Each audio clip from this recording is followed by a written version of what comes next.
بسم الله الرحمن الرحيم. الحمد لله والصلاة والسلام على رسول الله وعلى آله وأصحابه بإحسان يوم الدين. مرحبا بالجميع. دمان ولا بدك فتحوان السلام ملك سجوكتان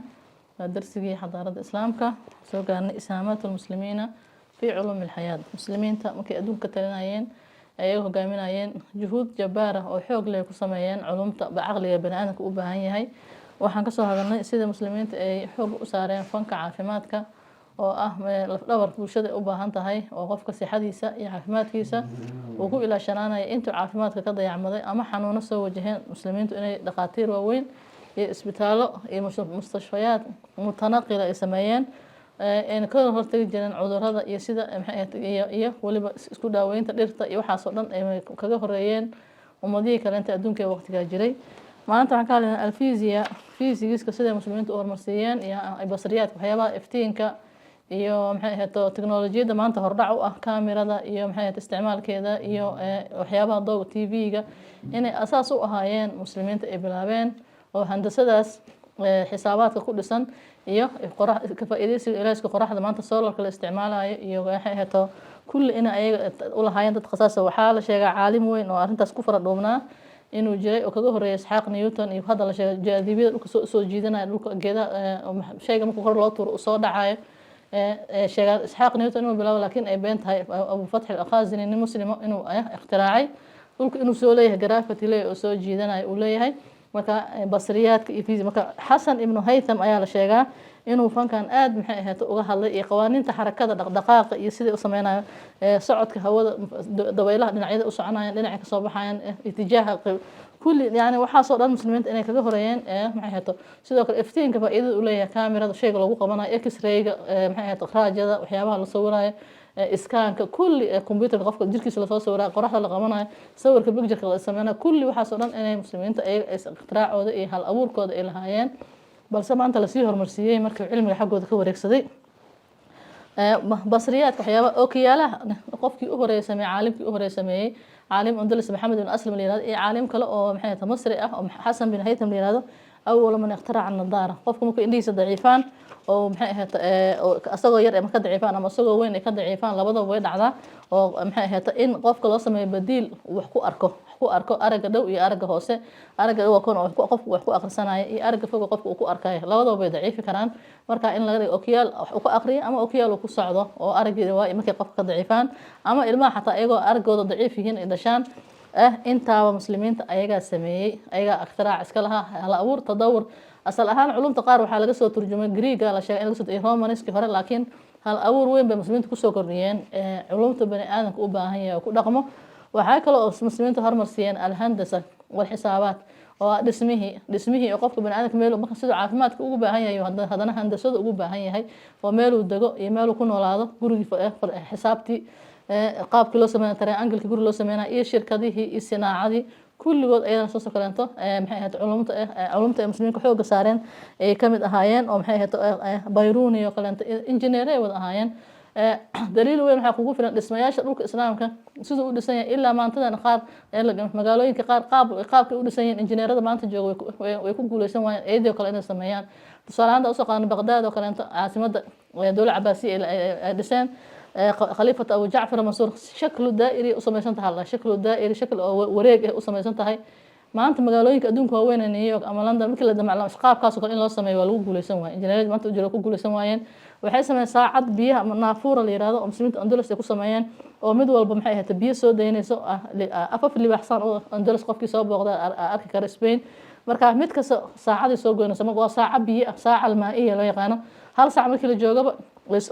aqrabku soo wareegsanay libaaxiya waxa loo sameeyay mid walba gudihiisa 12 xabo ku jira uu soo wareegsana hal saac halkaana kan sii hadana kan sii biyaha sii deynay markaas maxay ahayd sida ugu socotay yaa waxay damceen Isbaanishka hadeer markii 70meeyadii in la cusboonaysiiyo biyo saacadii way istaagtay mar labaadna dib waa loo sameeyay si waxyaabaha qariibka ee maanta kaydsan يونسكو ku kaydisay cajaa'ibta maxay qariibka matxafyada museumka la dhigo ee ka mid noqda saacada Spain ee ku taal saaca almaa'iya ee Andalus ku ooli jirtay qasr al-Hamra boqorkii muslimiinta meeshuu deganaan jiray marka ilaa hadda waa la garan waayay qaabkii u samaysan tahay sidoo kale waxyaabaha kale oo la garan waayay handasada u samaysan tahay Taj Mahal meel yiraahdo oo nin muslim u sameeyay oo India boqor muslim xaaskiisa dhimatay meel uu taalo u dhisay ilaa aydan waxyaabaha qariibka maanta la booqday ka mid tahay Samarqand iyo Bukhara dhulkaas Aasiya dhaxoo dhan haddana ibn Khaldun ku sheegay dhismaha muslimiinta ay degi jireen waa daraasul islaami wuxuu yiri waa yatashaaba marka Sham joogto iyo marka Andalus joogto Spain Portugal loo yaqaan ay joogto dhismuhu waa isku mid marka Masar joogto iyo marka maxay ahayd geeska Afrika joogto guriyo dhismuhu waa isku mid Samarqand marka joogto iyo Aasiya dhex marka joogto iyo India marka dhismayaasha muslimiinta ilaa haddana misal injineerada muslimiinta in caalam islaami min Danja ila Indonesia inuu xiriir ka dhaxeeyo oo dhulka muslimiintu isku furnaa oo maxay ahayd qofka caalimka marna bari u aaday marna galbeed u aaday marna xaq u shaqo doonanayo oo maxay ahayd si xara ugu noolay adduunka ugu noolaayeen tigid la'aan iyo fiisa la'aan saasa keenta marka guryahooda iyo dhismayaashooda marka Muqdisho fiiris maanta iyo Mombasa fiiris waa isku dhismo dhulka xeebaha geeska Afrika oo dhan dhismayaashii guryaha waa isku egyihiin marka waxa dareemaysaa muslimiintu dad isku xiran ay ahaayeen dad iska maxay ahayd dhulkooda isku furay inay ahaayeen tigid iyo fiisa iyo wax ka maanta jir kala xirxiran inuusan jirin oo marka dhulkooda dhul open u ahaa marka taasa keenaysa marka markaad bari fiiriso oo dhulkii Bukhari iyo Muslim ay fiiriso guryahooda iyo dhismayaashooda masaajidooda iyo marka Andalus fiiriso galbeed ku taalo inay isku mid yihiin marka India fiiriso iyo marka kulli maxaa yeelay injineerada waqtiga jiray dhulku waa isku furnaa taasa marka waxay keenaysaa in dhismayaashooda isku mid ahaayeen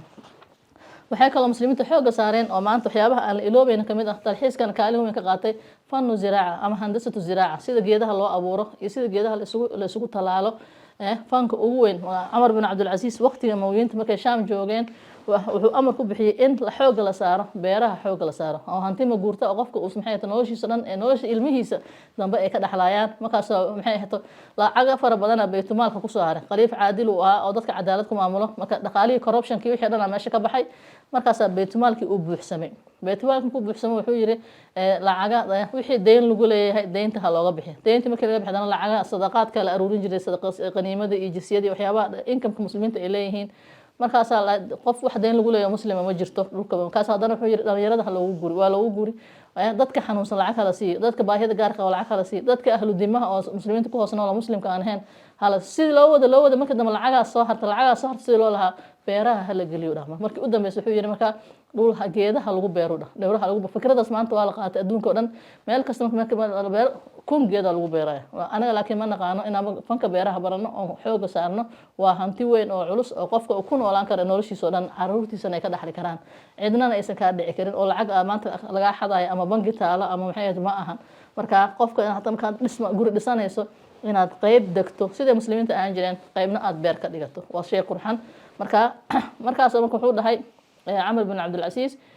waxa lagu beero lacagta soo hartay beeraha la geliyo hatta buuraha la beero buuraha miraha lagu firdhiyo geedaha lagu firdhiyo ilaa la waayo yiri dhulka islaamka hatta shimbir baahan in la waayo fikradaas maanta adduunka dhan waa looga dhaqmaa jidadka lagu beero muslimiinta marka handasadaas fikirkaas waa la kala dhaxlay wuuna hirgalay markay Sham deganaayeen Umayyadeed ka talinayeen oo Cabaasiyiinta booskooda ay soo galeen way guureen Umayyadeed Andalus ay degeen Andalus markay degeen oo guriyii dhisteen beeruhu dhulka xisaabtay ku jireen marka basaatiin waaweyn iyo beero waaweyn iyo wabiyaalo iyo kanaalo yaa la sameeyay oo biyaha soo leexinaya guriyuhu saddex biyana laba biyana ahaan jireen koronto waqtiga ma jirin laakiin nalal oo qaab kale ah oo kuwa maanta jira ka duwan oo shumacyada laga sameeyo dufanka cambarka oo maxay tabada laga soo bixiyay iyo waxyaabo laga sameeyo kuruska geel iyo laga sameeyo yaana ahaan misbaax u ahaan jiray waxyaabaha handasada muslimiinta kan waxa kamid ah jidadkii shawaaricda in lagu beero geedo nafci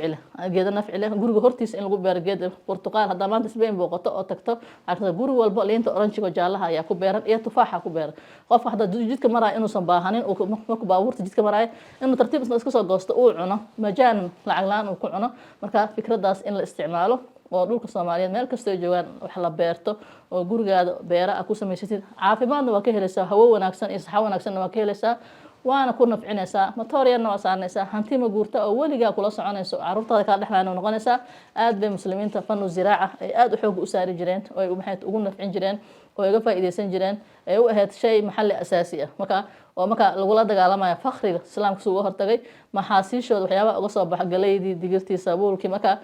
marka haddana marka uu noqdo marka taasa ugu wanaagsanaaday maanta waa Spain waxay noqotay wadanka ugu koowaad ee ugu dalxiiska badan maxaa yeelay guryaha iyo beeraha quruxda badan iyo masaajidda muslimiinta uga tageen iyo turaadka uga tageen waxay dhaheen wax kasta xataa oo guryo iyo hantida kale ka sokow waxa ugu weyn muslimiinta aan ka dhaxalnay waxay dhaheen fanu ziraaca handasatu ziraaca beeraha aan ka dhaxalnay oo 500 oo sano Andalus dhulka muslimiinta ka maqan tahay oo la qabsaday maantadan 70 milyan ya sanadkii booqato Spain booqato labada meel ugu waaweyn ee booqdaan waa Masjid Qurduba oo Umayyiinta ay dhiseen qasr al-Hamra oo quruxdiisa ilaa maanta laga maqaabkii u dhisay uu sameeyay boqorkii u dambeeyay qasriga uu deganaan jiray iyo hooyadiisa xaflooyinka meesha deganaayeen iyo quruxda qasriga uu sameeysan yahay iyo saacadii aan sheegayna hadda uu ku dhex taalo kulli meelaha ugu badan ee dakhliga ugu badan 70 milyan oo dad oo 90% ay yihiin dad muslim ahayn 10% ayaa muslim ayaa booqato oo tagto soo fiirsato wadankaas sidoo quruxda badan ee muslimiinta ay ka talin jireen ee maanta gacantooda ka baxay xadaarada Yurubna asal u ah marka taa waxay ku tusaysaa marka inay muslimiintu juhdi badan ay ku bixiyeen culumta bani aadamka u baahan yahay noloshiisa toosinayso hadii aan leedahay caafimaadka hadii aan leedahay handasada injineernimada hadii aan leedahay beeraha hadii aan leedahay culumta physics iyo kamerada iyo wax sawiritaanka kulli waxba aysan ka gaabin fan walba qof ah hogaaminaya kontakisa marka aad asaato fan kasta qof ah hogaaminaya rumud u ahaa kaas waxaana dhiirigelinaya dawladihii muslimiinta ee ahaan jireen yaa cilmiga xooga saari jiray oo qofka ahlu cilmiga kafaalatul aalim kafaala qaadi jiray taas hal abuurka ku badnaa mawaahibta asxaabul mawaahib Thailand-ka qofka uu leeyahay soo baxaysa markii uu qofka uu maxay helo dawlad saacideynaysa ama dhaqaalihiisa noloshiisa meel saarayso taas ama ishaamaad muslimiinta inay juhdigan cilmiga maanta la haysto ee muslimiintu lahaayeen laakiin ay ka wareegsatay markay dayaceen oo ay ka seexdeen. Assalaamu calaykum waraxmatullaahi ta'ala wa barakaatuh.